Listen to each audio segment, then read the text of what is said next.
Madame, Monsieur, bonsoir. C'était une fois une première édition du Salon de l'immobilier, de la construction, de l'habitat, de la décoration et de la mobilité urbaine du Congo à Brazzaville. Une deuxième édition de ce salon à Pointe-Noire et aujourd'hui, 29 août 2017, une troisième édition de cet événement qui met d'accord professionnels, promoteurs et particuliers sur les préoccupations inhérentes à leur activité.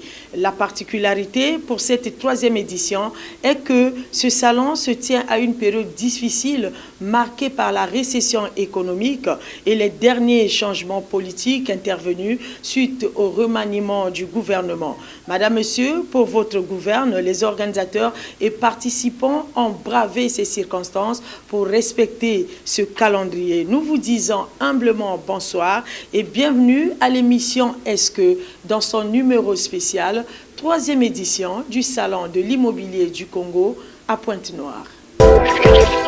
Un peu contrasté par rapport à la première et deuxième édition, suite aux derniers changements intervenus au niveau gouvernemental, la troisième édition du Salon de l'immobilier du Congo a connu son ouverture sans représentant de l'État.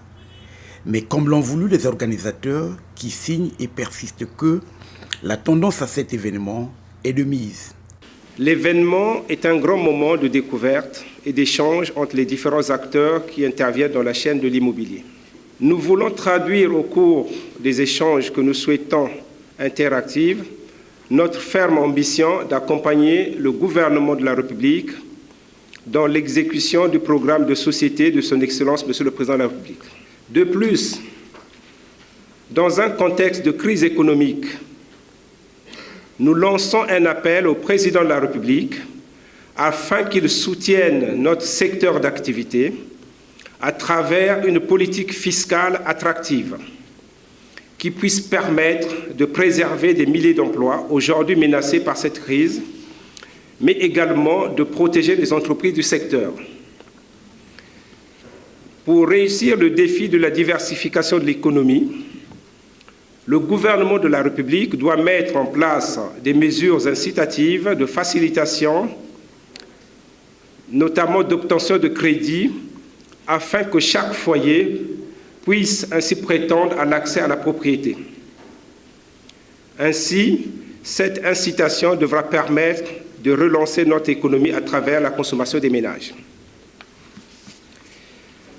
C'est ici également l'occasion de remercier et de féliciter nos différents exposants dans un contexte économique difficile, les sociétés CIB, la Congolaise industrielle du bois, NBI, SCAB, Iman Service, Maison sans frontières, Briton, la BCH qui va nous rejoindre, les bureaux d'études EDAU et B3E.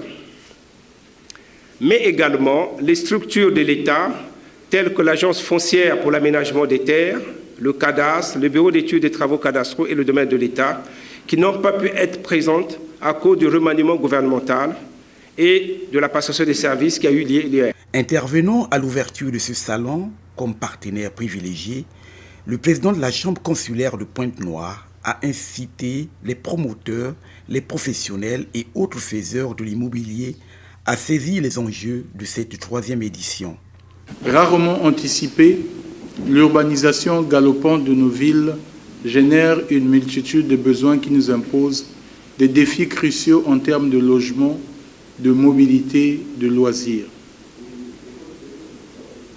Ces défis doivent permettre au rôle que doit jouer une ville. Une ville est un lieu d'habitation, une ville est un lieu de travail, une ville est un lieu de culture. La mondialisation qui tend à universaliser la revendication de l'accès au bien-être est un autre paramètre à prendre en compte. Fort heureusement, dans le mur des challenges qui se dressent devant nous, nous avons 1000 possibilités d'y réaliser de fenêtres d'opportunité. Répondre aux défis ci-dessus énumérés constitue pour les pouvoirs publics et les entreprises une occasion de se créer une activité ou de doper l'existant.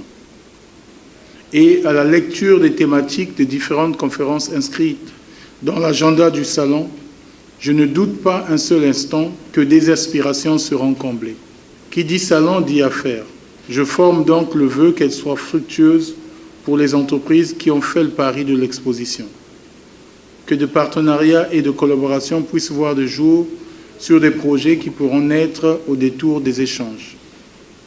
Et même si elle se tient dans une période de récession économique, la détermination des visiteurs y exposants à cette édition ne faiblit pas. Pour ces professionnels immobiliers qui ont occupé quelques stands à l'extérieur, le secteur de l'immobilier en plein essor au Congo est tout aussi un secteur d'espoir et porteur dans la diversification de l'économie. Si vous avez plus d'une centaine de participants, c'est que beaucoup de gens ont de l'intérêt sur le logement. Et donc, tellement que le logement était un concept où se heurtent même des grands gouvernements du monde, je crois que c'est une activité qui est probante à la fin. Ça augure des perspectives meilleures. Nous sommes dans le bâtiment.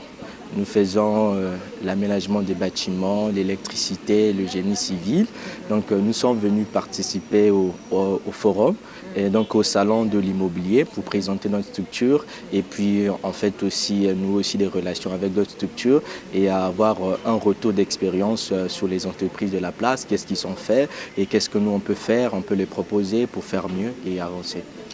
C'est la seule occasion pour nous de rencontrer les promoteurs immobiliers qui voudront bien avoir à converger avec nous sur la qualité du logis, donc l'écologie. Puisque le Congo s'embarque dans la RED+ aujourd'hui, dans les nouveaux concepts de la gestion durable des forêts, de la gestion efficiente de l'environnement.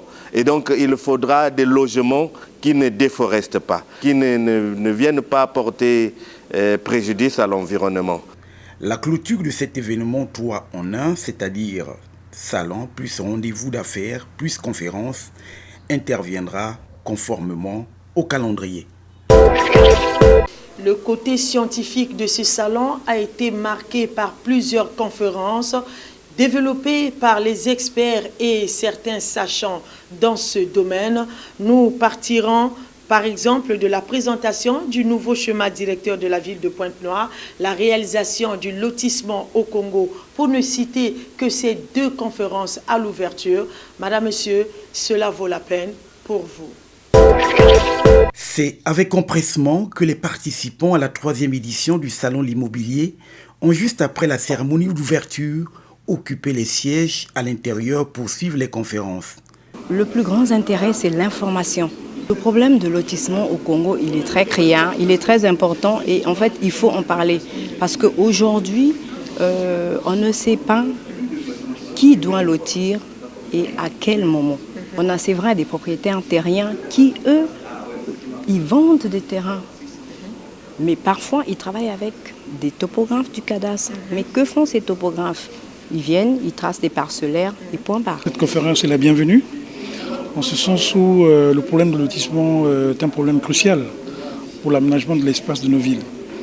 Je crois que la majeure partie des conséquences que nous subissons aujourd'hui dans nos villes, en termes de désordre sur le plan de l'habitat, de désordre sur le plan des voiries, de désordre sur le plan assainissement, est un peu lié au manque de soins que nous accordons à cette opération qui est une opération importante d'assainissement de l'espace que nous avons.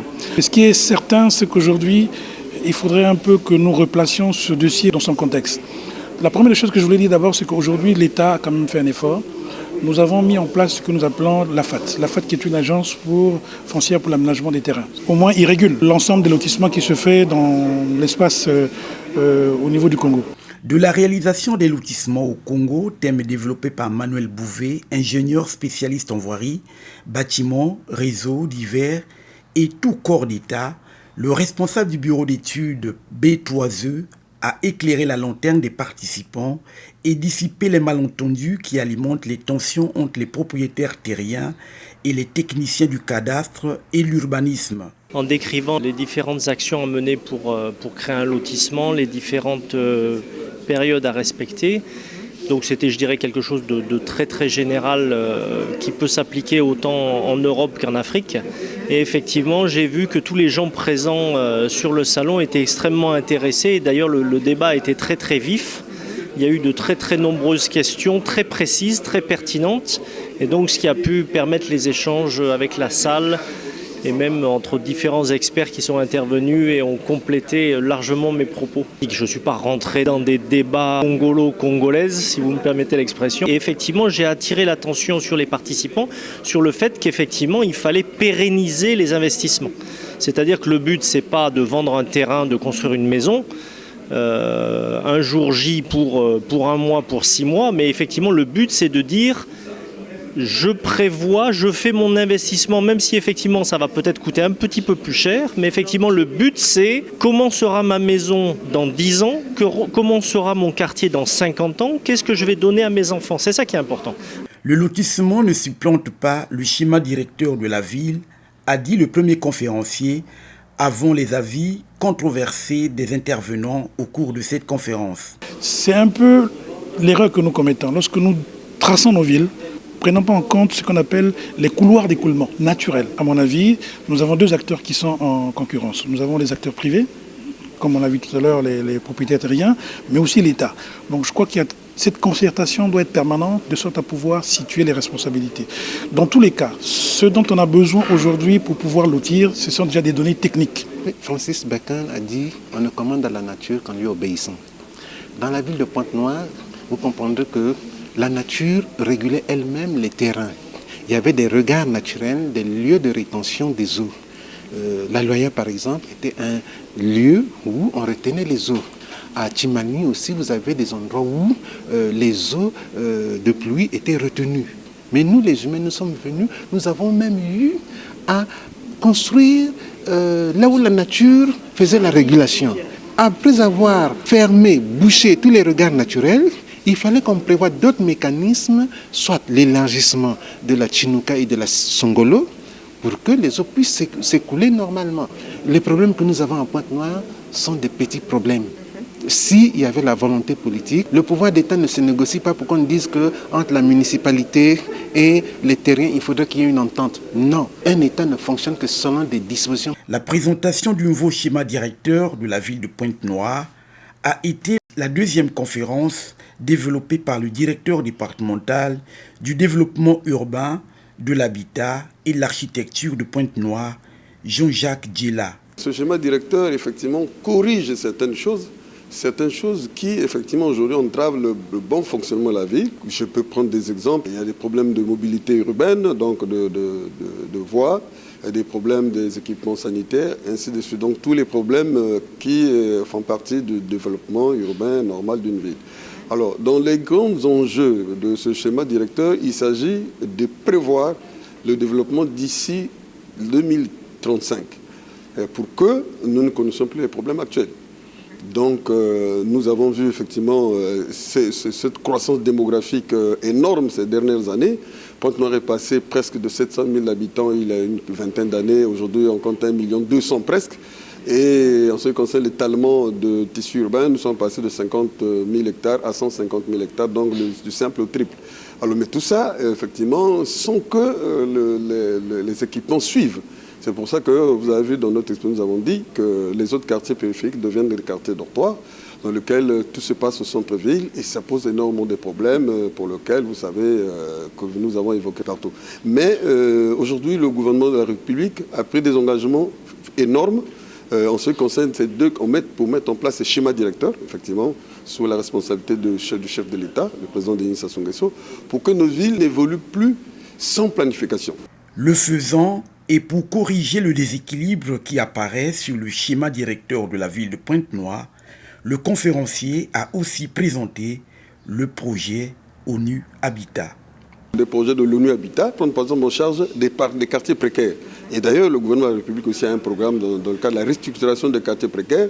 Donc, si nous prenons déjà le centre-ville de Pointe-Noire, dans lequel nous avons des quartiers très difficiles, comme au bord de l'avenue de la Révolution, comme au kilomètre 4 des quartiers totalement enclavés, nous avons des projets en ce qui concerne le gouvernement, en ce qui concerne donc la restructuration des quartiers précaires et l'ONU Habitat, qui est un partenaire très très fort, qui est en train de nous aider aussi en ce qui concerne effectivement sortir ces quartiers de ces bidonvilles effectivement dans la précarité dans laquelle ils se trouvent. Je crois qu'on peut se dire effectivement qu'avec ce que nous sommes en train de faire, déjà avoir les schémas directeurs, c'est déjà une très bonne chose. Nous savons donc vers où nous allons.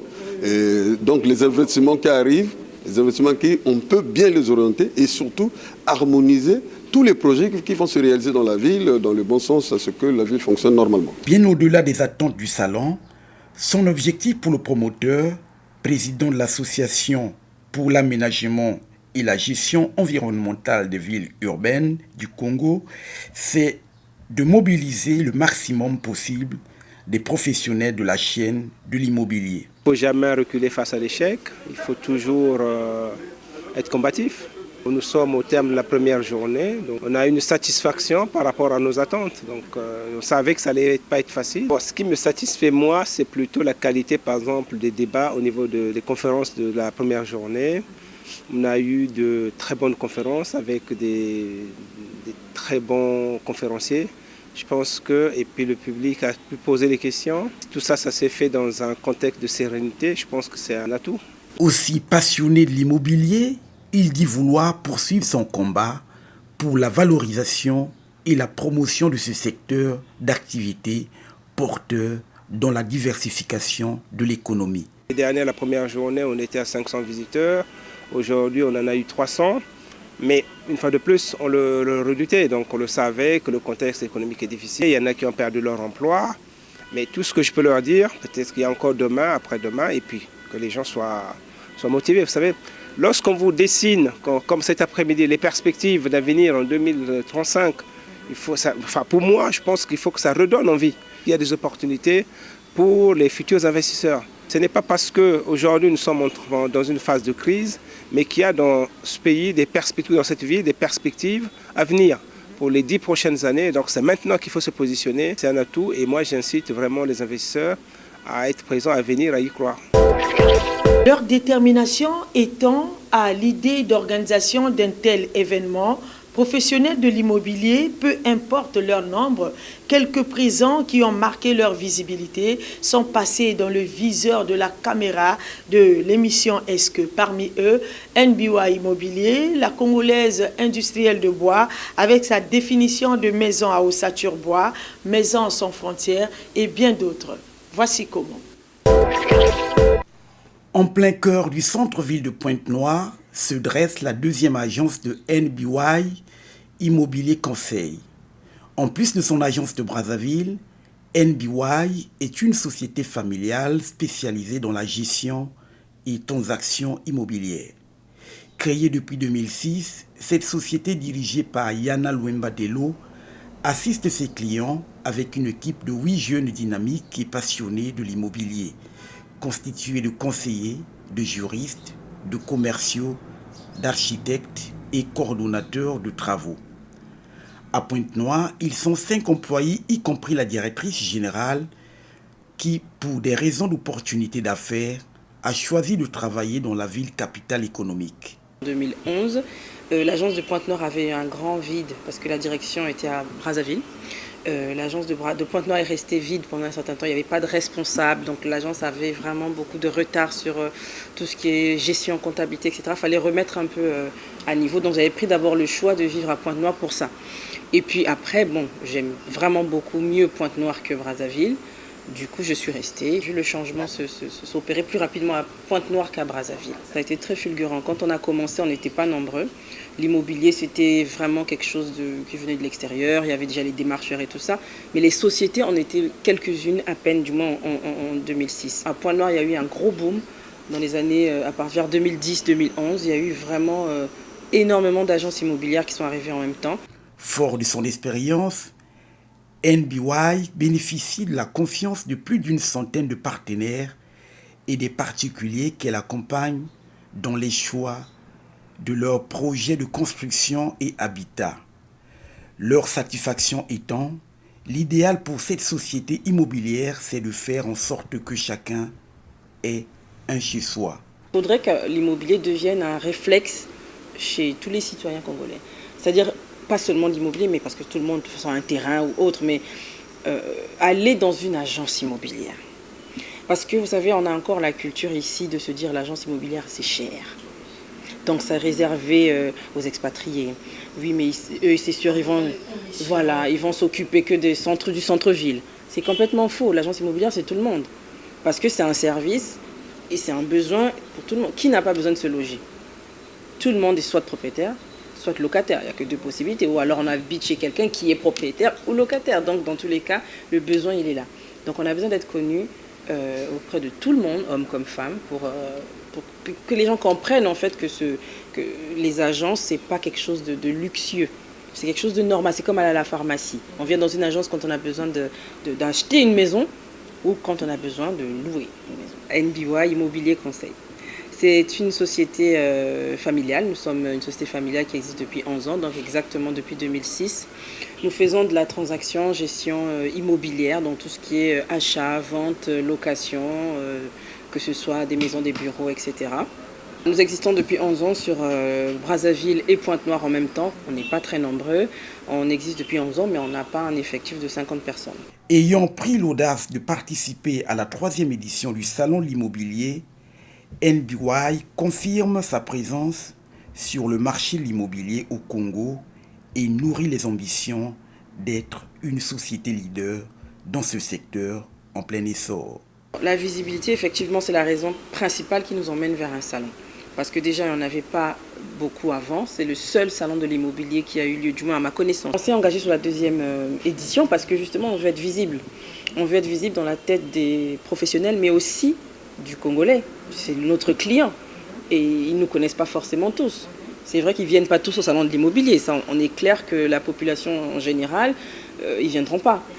Mais on veut cibler les professionnels, peut-être les autres professionnels de l'immobilier, ou alors les professionnels qui sont dans des métiers parallèles mais qui nous accompagnent. Donc ça peut être des professionnels dans le bâtiment, parce qu'aujourd'hui on fait aussi de la construction, on a un agrément de construction, donc on peut avoir des partenaires qui sont des banques, etc., qui pourraient se dire tiens, il y a une agence immobilière qu'on ne connaissait pas. Donc ça, c'était la première raison, c'est d'être plus visible. Aussi consciente des enjeux économiques et financiers de l'heure, Yana Louemba Dello ne redoute pas la récession et pense qu'elle est surmontable. C'est très difficile, on a un peu du mal à faire face. Je crois que c'est un peu le problème de beaucoup de secteurs en ce moment. On a du mal à faire face, mais on ne ferme pas boutique pour l'instant. Les besoins sont toujours là, mais on accuse le coup. Je dirais que moi, je vais me mettre toujours en numéro 1. Ça tombe sous le sens. Je ne vais pas me mettre en numéro 5 et puis espérer que les autres soient au-dessus. Non, je suis au numéro 1 selon ma vision. Au nombre des sociétés qui ont saisi l'occasion de cette 3e édition pour accroître leur visibilité auprès des autres adhérents à cette tendance et du grand public, la Congolaise industrielle du bois CIB a déployé sa marque de maison mobile à ossature bois et bien d'autres produits à de nouveaux clients. La CIB revient au niveau du salon de l'immobilier de Pointe-Noire. Une fois de plus, vous présenter ce que nous, on sait faire. Vous avez le privilège de voir en fait une maison en bois, c'est un conteneur de 40 pieds qui se plie et se déplie sur le même pour faciliter son transport ou son installation là où on veut l'installer. Tout en vous disant que nous continuons à faire la maison en bois. Aujourd'hui, en dehors des villas ordinaires, en dehors de ce conteneur qu'on peut répondre à un besoin qui est clair pour les miniers, pour les forestiers, pour tous ceux qui ont à faire des activités hors de leur secteur d'activité, en fait hors de la ville, pour des secteurs d'activité éloignés, on leur propose ça. Aussi, ça peut être aussi pour des gens qui veulent, pour un bungalow, au bord de la mer, voilà, on leur propose ça. Pour quelqu'un, un agriculteur qui veut passer son temps dans son champ, de temps en temps, on lui propose ce produit qui est un produit adapté. Je pense que vous l'avez visité, vous avez un coin cuisine, vous avez une partie salle de bain avec une partie chambre, une partie salle à manger, vous avez un côté dressing. En dehors de ça, nous avons emmené quelques chaises qui sont là, des meubles en wingé, qu'on va vendre sur place ici à Pointe-Noire. Voilà, donc c'est un peu des produits que nous avions emmenés au niveau de cette édition. certes un peu timide, mais bon, pour ce matin, la première réunion d'aujourd'hui, nous avons enregistré beaucoup de visites, beaucoup de gens qui posent des questions, c'est ce qui est intéressant. Et nous croyons que dans le même rythme, dans notre savoir-faire, on est toujours disposé à satisfaire le consommateur congolais qui veut en fait un produit de qualité qui sort des forêts certifiées FEC. Fidèle exposant aux différentes éditions de cet événement qui réunit chaque fois les professionnels évoluant dans la chaîne de l'immobilier, pour le chef du service commercial de la CIB et partenaire du salon, l'occasion permet tout aussi de favoriser l'émergence de nouveaux marchés pour l'entreprise et de garder le contact avec la clientèle à l'extérieur de sa zone d'exploitation. Nous, aujourd'hui, dans les normes, ce sont les sociétés immobilières qui devaient se rapprocher de nous. Ils nous confient leur cahier de charges, nous, on leur vend des maisons en bois, ils mettent dans leur site et ils les revendent. C'est peut-être un concept qu'ils n'ont pas encore compris aujourd'hui, mais ça viendra. Ça viendra. Nous, aujourd'hui, on répond aux besoins du client lambda. Madame, vous nous dites, à partir de mon plan, faites-moi une maison en bois. On fait une maison en bois, c'est comme un produit de la CIB. Donc, on vous le vend entre les conditions définies par la CIB et par rapport à vos moyens et votre banque. Nous vendons des maisons en bois comme un produit tel que les meubles que nous vendons. Voilà, sur demande. Pour l'instant, c'est ça. Aujourd'hui, nous sommes ouverts.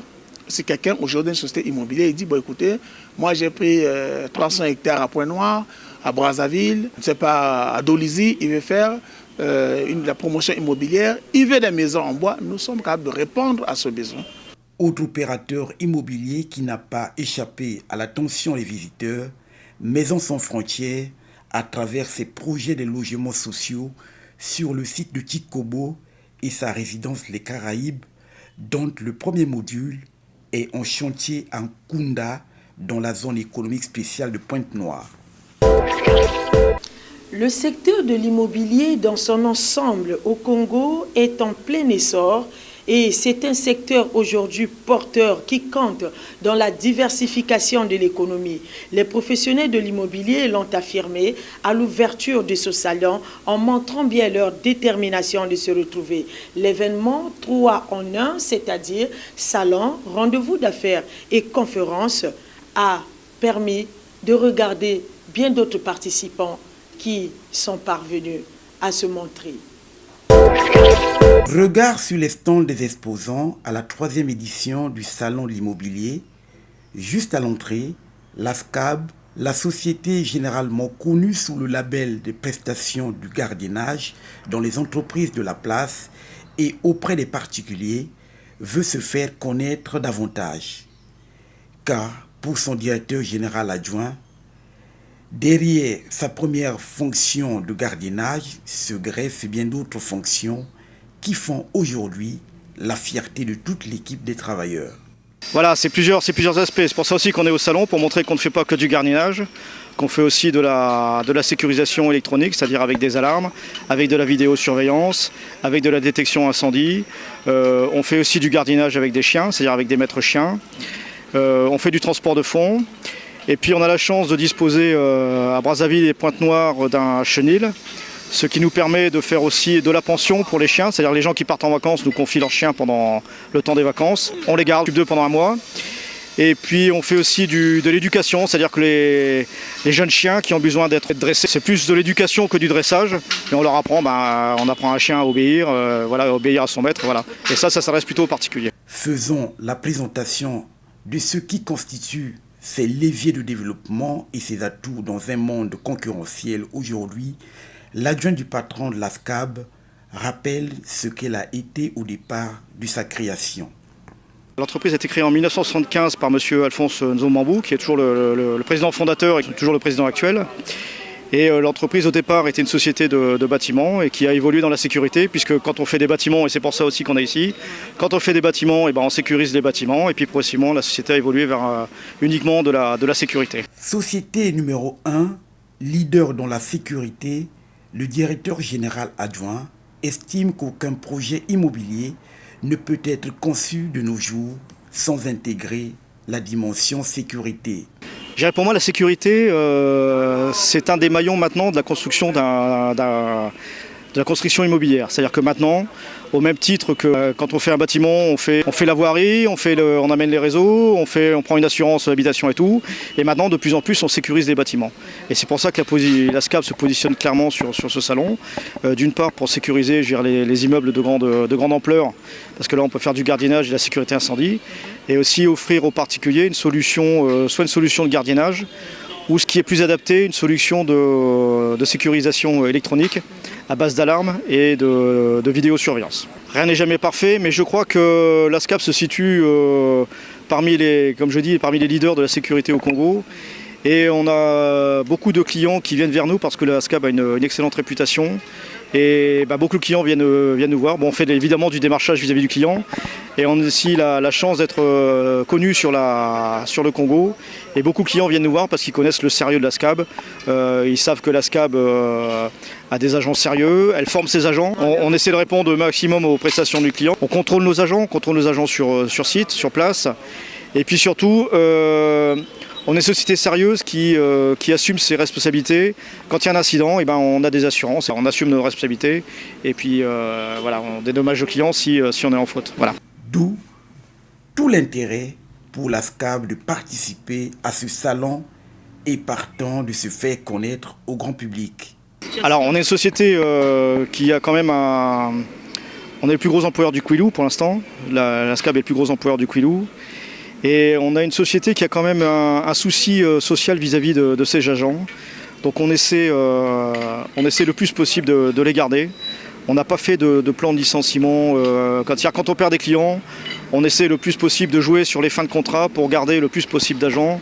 Même si on perd un contrat, on ne licencie pas forcément les agents. On essaie de les recaser sur d'autres sites en jouant sur les fins de contrat d'autres agents. Voilà. On essaie quand même de garder. On réussit à maintenir à peu près, il y a une petite baisse des effectifs, mais globalement on réussit à maintenir nos effectifs. Mais ce que je veux dire, c'est qu'on a quand même conscience que derrière chaque agent, il y a une famille. Et que licencier, quand un agent est licencié, derrière c'est une famille qui est impactée. Donc on essaie vraiment de garder nos agents. Et je tiens à témoigner du souci permanent qu'a M. Nzomambou sur le bien-être. Et donc j'espère que le public sera au rendez-vous. J'espère que le public viendra nous voir, qu'on fera beaucoup de contacts. Pour une première participation au salon et aux côtés des professionnels de l'immobilier, le stand de la SCAB a attiré plus de visiteurs à la satisfaction des responsables, du reste content d'une mission accomplie. Ce numéro spécial nous aura ainsi permis de se faire une idée nette de la 3e édition du Salon de l'immobilier du Congo à Pointe-Noire. Madame, Monsieur, les tenants et les aboutissants vous ont été présentés. Nous vous disons donc au revoir et au prochain numéro de Est-ce sur le même plateau de votre télévision de proximité, Télé Congo Pointe-Noire. Merci.